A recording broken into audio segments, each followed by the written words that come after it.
Hello, and welcome to this month's review of construction activity and industry prospects for 2014.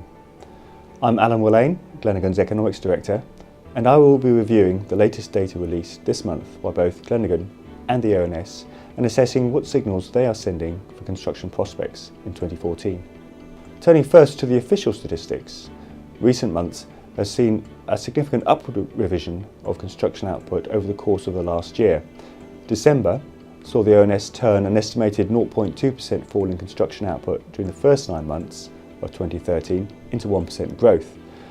The latest data, released this month, confirmed this upward revision and reported continued year-on-year growth during October and November. Construction output during the 3 months to November was 5.1% higher than a year earlier. The pace of growth through last year has taken many by surprise. In fact, the upward revisions suggest that growth in the wider economy has been more robust than previously thought, and the coming months may well see further revisions there too.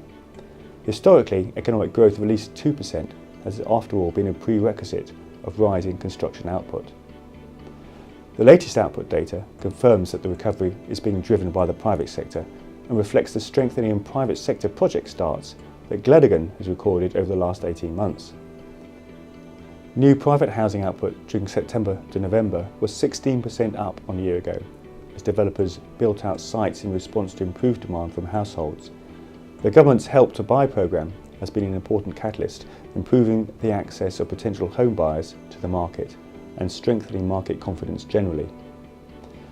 The ONS has also recorded a marked rise in commercial property work, which was 12% up on a year ago. The rise again reflects earlier strengthening in commercial project starts, with the office sector being a particular bright spot. Glenigan recorded a 38% rise in project starts during 2012 and a further 11% increase last year. It is these earlier rises in project starts that have boosted commercial sector output and which will continue to lift output this year. Furthermore, these two sectors are expected to remain important engines for industry growth over the coming year. The latest Glenigan index, covering project starts during the 3 months to December, was 15% up on a year ago. The rise was in large part due to an increase in commercial project starts, with strong growth in retail and office construction. Retail starts during the 3 months to December were double the level seen during the final quarter of 2012, demonstrating the impact of improving consumer confidence during 2013.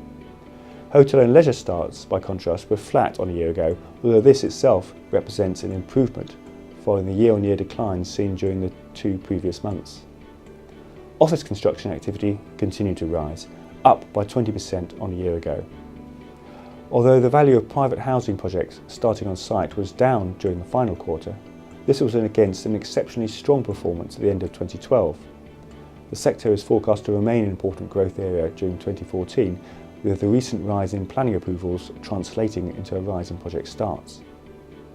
Importantly, however, the latest Glenigan data points to a more broadly based recovery during 2014. Industrial construction in the 3 months to December was also 15% up on a year ago, a rise that is expected to lift industrial construction output in 2014. Prospects for the civil engineering sector are also bright, with a strong rise in project starts driven in particular by increases in energy and rail industry projects. In addition, whilst the recovery is largely private sector led, there are some bright spots within government funded areas. In particular, the value of education project starts during the 3 months was 35% up on the final quarter of 2012, with starts for the year as a whole up by 19%. Sector prospects remain positive as local authorities work to cope with rising pupil numbers and as the government's priority school building programme gathers momentum. Thank you for joining me for this monthly construction review.